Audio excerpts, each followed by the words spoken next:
Hello friends, स्वागत है आपका मेरी इस वीडियो में।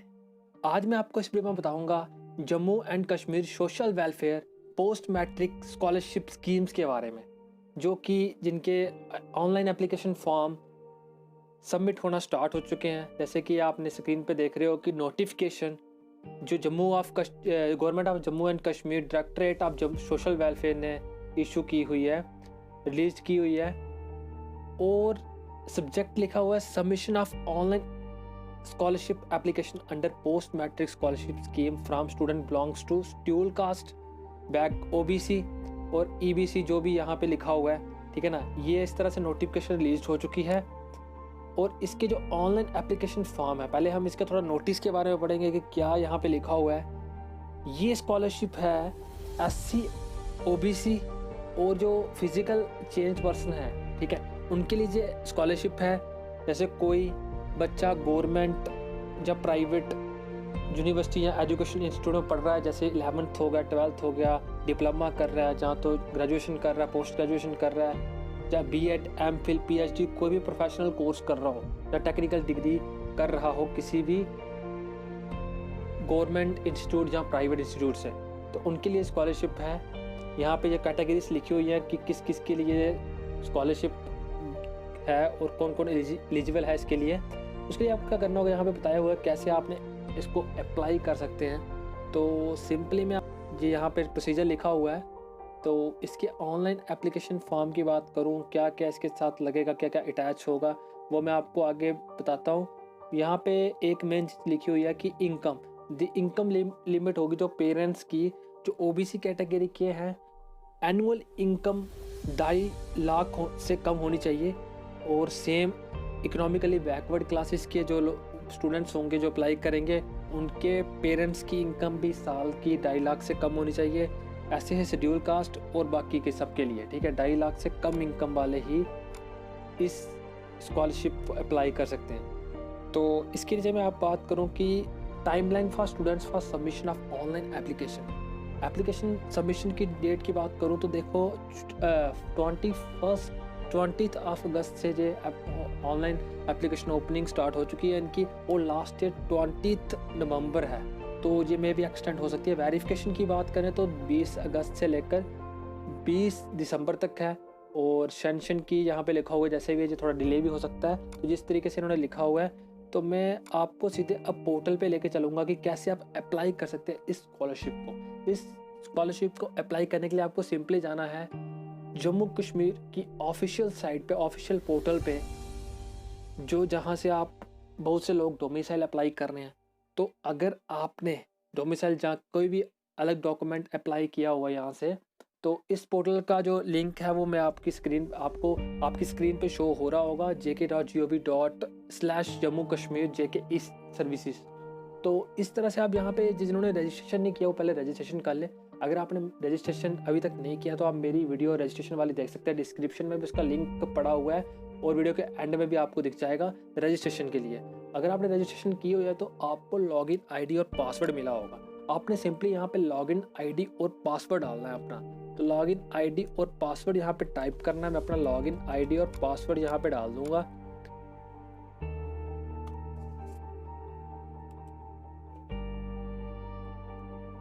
मैंने लॉगिन आईडी और पासवर्ड डाल दिया। रोल में आपको सिटीजन रखना है और कैप्चा कोड यहाँ पे टाइप कर देना है, ठीक है। यहाँ पे कैप्चा कोड आपने डाल देना है 8T और यहाँ पे सबमिट पे क्लिक कर देना है। सबमिट पे क्लिक करने के बाद आपको जो नेक्स्ट पेज पे ओपन हो जाएगा, जैसे आपने पहले भी ओपन किया होगा, देखिए होम दिख रहा है, ई सर्विसेज एप्लीकेशन, माई प्रोफाइल या सिटीजन ग्रीवेंसेस। तो आपको ई सर्विसेज पे जाना है। ई सर्विसेज पे क्लिक करने के बाद आपको 3rd नंबर पे दिख रहा होगा, ऐसे डिपार्टमेंट्स में देखिए एग्रीकल्चर है, उसके बाद सोशल वेलफेयर। आपको सोशल वेलफेयर पे क्लिक कर देना है। सोशल वेलफेयर पे क्लिक करने के बाद आपको यहाँ पे देखिए स्कॉलरशिप दिख रही है, पोस्ट मैट्रिक स्कॉलरशिप स्कीम। तो यहाँ पे आपने क्लिक करना है। ऐसे ही यहाँ पे आप क्लिक करेंगे, आपको एक न्यू पेज ओपन हो, देखिए इस तरह से नेक्स्ट पेज जो है ओपन हो चुका है पोस्ट मैट्रिक स्कॉलरशिप स्कीम के ऊपर क्लिक करने के बाद। तो यहाँ पे लिखा हो फ्रेश एप्लीकेशन और रीन्यू एप्लीकेशन। इसके बारे में क्या इंपॉर्टेंट इंस्ट्रक्शन है, इस बार थोड़ा चेंज आया है इसमें, मैं आपको बता दूँ। जो लोग यहाँ पे फर्स्ट टाइम अप्लाई कर रहे हैं, यानी कि जिन्होंने कोर्स अभी अपना स्टार्ट किया है, या 11th में चढ़े हैं या 12th में हैं जहाँ तो फर्स्ट ईयर में है, किसी भी क्लास में उन्होंने एडमिशन लिया फ्रेशली, तो वो फ्रेश पे एप्लीकेशन पे क्लिक करेंगे। और जिन्होंने ऑलरेडी पहले भी अप्लाई किया था लास्ट ईयर या उससे पहले लास्ट ईयर में, तो वो रीन्यू पे अप्लाई करेंगे, रीन्यू स्कॉलरशिप के ऊपर अप्लाई करेंगे। मैं आपको बता दूं, अगर आप अपनी जो आईडी है वो भूल चुके हैं तो आपको फिर भी इंस्टीट्यूट से पता करना होगा एप्लीकेशन आईडी क्या थी, वो आपको फिल करनी है, क्योंकि वो मैंडेटरी है एप्लीकेशन फॉर्म में। के बाद फ्रेश एप्लीकेशन पे क्लिक करने के बाद इस तरह से जो फेस ओपन होगा, वो देखिए मैं आपको बता दूं, जो आपकी पर्सनल डिटेल्स होगी वो ऑलरेडी फिल होगी। यहाँ पे एड्रेस भी आपका फिल होगा। तो मैं नीचे आपको बता दूं, यहाँ पे आपको क्या करना है, लिखा हुआ है इनकम डिटेल्स। आपको इनकम डिटेल्स में यहाँ पे भरना हुआ है।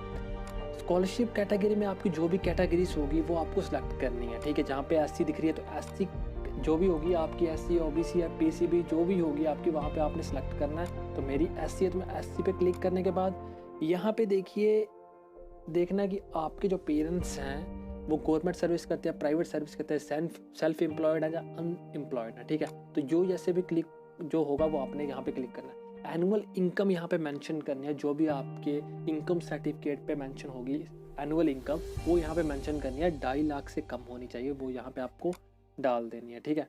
यहाँ पे वो इनकम डालने के बाद आपको यहाँ पे अपनी बैंक डिटेल्स डालना है, जो भी बैंक आपका वर्किंग में, जैसे जम्मू कश्मीर बैंक है तो यहाँ पे आप अपनी बैंक डिटेल्स की डाल सकते हैं। बैंक नेम डालना होगा, बैंक उसके बाद ब्रांच नेम डालना होगा, अकाउंट किस टाइप का, सेविंग्स ही होते हैं, मैक्सिमम टाइम तो सेविंग्स ही होते हैं।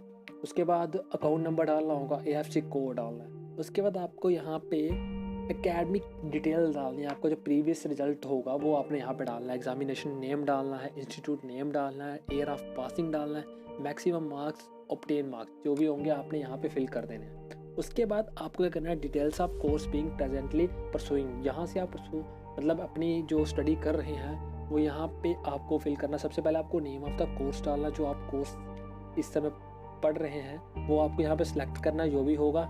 उसको सिलेक्ट करने के बाद आपको यहाँ पे एकेडमिक ईयर डालना, जो भी ईयर होगा। उसके बाद टाइप ऑफ इंस्टीट्यूट, जिस भी इंस्टीट्यूट में आप पढ़ते हैं, गवर्नमेंट हो या प्राइवेट हो, जो भी होगा, तो यहाँ पे आपको सिलेक्ट करने से प्राइवेट है तो यहाँ पे सर्चिंग में रिफ्रेश होने में लग जाएगा आपके इंस्टीट्यूट में। देखिए यहाँ पे बहुत सारे इंस्टीट्यूट आते हैं, लेकिन किसी किसी का मिसिंग भी होता है यहाँ पे, जो न्यू होगा तो उसको आप एनरोल्ड करवा दें अपने डायरेक्टोरेट ऑफिस जम्मू कश्मीर से मेल करके, ठीक है। वो आप जल्दी से रजिस्टर करवा दें। वैसे तो मैक्सिमम यहाँ पे है, हर एक कॉलेज है यहाँ पे, हर एक यूनिवर्सिटी है यहाँ पे, लेकिन फिर भी अगर कोई मिसिंग है तो वो यहाँ से आप एनरोल करवा सकते हैं मेल भेज के उनको, ठीक है। तो उसके बाद आता है डेट ऑफ एडमिशन, जो एडमिशन होगी एप्लीकेंट की वो यहाँ पे डालनी है। उसके बाद कोर्स डायरेक्शन ईयर डालना है, जितने भी साल का कोर्स होगा।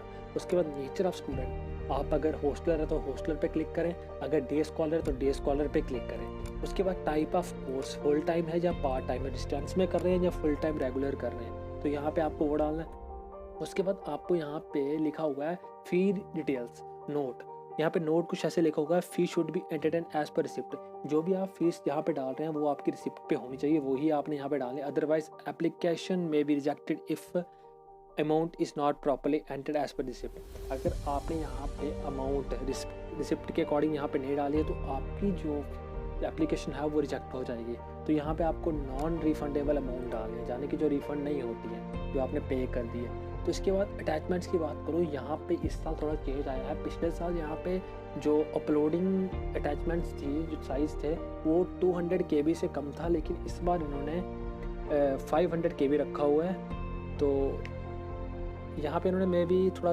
मिसिंग लग रहा है, size of uploading attachment should be more than 500 KB। तो ये आप चेक कर देना, मतलब मेरे हिसाब से तो नॉट मोर देन आना चाहिए था यहाँ पे, क्योंकि 500 KB से कम यहाँ पे अपलोड होगा। तो आप ये चीज़ हो गई। यहाँ पे आपको मैं बता दूँ कि अपलोड क्या करना है, documents to be attached, PRC अगर आपके पास है पुराना वो डाली, चाहे डोमिसाइल सर्टिफिकेट अगर आपका बन चुका है तो यहाँ पे आप वो अपलोड कर सकते हैं। फी रिसिप्ट की बात करूँ, फी रिसिप्ट यहाँ पे आपको ओरिजिनल डालनी है, जो आपने ऊपर मेंशन की है जितनी भी, वो आपको यहाँ पे फी रिसिप्ट अटैच करनी है। ये PDF भी सपोर्ट करता है तो PDF में भी कर सकते हैं आप। उसके बाद आता है प्रीवियस ईयर मार्कशीट, आपको मार्कशीट डालनी है लास्ट ईयर जो आपका पास आउट हुआ है, तो उसके बाद हॉस्टल फ़ी रिसिप्ट अगर आपके पास है तो वो यहाँ पे आप डाल सकते हैं। उसके बाद आता है सेल्फ डिक्लेरेशन एफिडेविट। आपको एक कोर्ट से एफिडेविट बनाना है सेल्फ डिक्लेरेशन का, जो आपको नोटिफिकेशन में मेंशन किया हुआ। नोटिफिकेशन आपको डिस्क्रिप्शन में दे दूँगा, उसका लिंक वहाँ से आप डाउनलोड कर देना। लेकिन अगर आप कोर्ट में जाते हो, उनको कहेंगे कि हमें स्कॉलरशिप के रिलेटेड एफिडेविट बनाना है, तो बना के दे देंगे। इसमें लिखा होता है कि आप सिर्फ इसी स्कॉलरशिप को अप्लाई कर रहे हैं, अदर देन कोई और स्कॉलरशिप को अप्लाई कर रहे हैं, तो उसके लिए होता है सेल्फ डिक्लेरेशन। उसके बाद बात करूँ, any of the 2 documents are required. Any of मतलब इन दोनों में से कोई एक डॉक्यूमेंट चाहिए। या तो सैलरी स्लिप अगर है, गवर्नमेंट जैसे एम्प्लॉय होते हैं उनकी सैलरी स्लिप आती है, तो यहाँ ऐसे है तो इनकम सर्टिफिकेट यहाँ दोनों में से कोई भी आप लगा सकते हैं। उसके बाद नीचे आता है कैटेगरी सर्टिफिकेट। यहाँ पे आपको कैटेगरी सर्टिफिकेट डालना है, जहाँ आपके डिसेबिलिटी सर्टिफिकेट है वो आपने डालना है। और उसके बाद आई एग्री पे क्लिक कर देना है, ठीक है। आई एग्री पे क्लिक करने के बाद आपको प्रीव्यू पे क्लिक कर देना है। प्रीव्यू के बाद आपको सबमिट पे क्लिक करना है। सबमिट पे क्लिक करने के बाद आपका जो एप्लीकेशन आईडी है वो जनरेट हो जाएगा। टाइम ले सकता है, अगर आपका एक बार नहीं हो रहा तो 2-3 बार ट्राई करें, आपका जनरेट हो जाएगा। क्योंकि ज़्यादा एप्लीकेशन की वजह से ये एरर दिखाता है कभी कभी, लेकिन इस बार बहुत इम्प्रूवमेंट किया है इस साइट को। तो आप ट्राई करें, अगर आपका एक बार में नहीं होता, एरर आता है, तो आप रेट्री करें, दोबारा रीट्राई करें। उसके बाद आप यहाँ पे एप्लीकेशन आईडी आपकी जनरेट हो जाएगी। उसके बाद आपको क्या करना होगा, वो एप्लीकेशन आईडी जो आपकी फॉर्म होगा वो प्रिंट करके आपने कॉलेज में सबमिट करा देना, अपने स्कूल में सबमिट करवा देना है, ठीक है। तो उसके बाद वो फॉर्म जब आप सबमिट करवा देते हैं, तो कॉलेज जहाँ आपका स्कूल है वो सबमिट करवाता है डिस्ट्रिक्ट सोशल वेलफेयर ऑफिस में, उस पर जो वेरीफाइड होता है। तो ये चीज़ें आपको करनी है। इसके अलावा अगर आपको कोई भी क्वेरी होती है इस फॉर्म को फिलिंग करने में, तो आप कमेंट बॉक्स में लिख सकते हैं। मैं आपको इसकी जो भी क्वेरी होगी आपकी, वो आपको सॉल्व करके दे दूँगा, ठीक है। तो वीडियो अच्छी लगे तो वीडियो को लाइक करना, फ्रेंड्स के साथ शेयर करो। जो भी इस स्कॉलरशिप का बेनिफिट लेना चाहते हैं, अप्लाई करें। Thank you so much.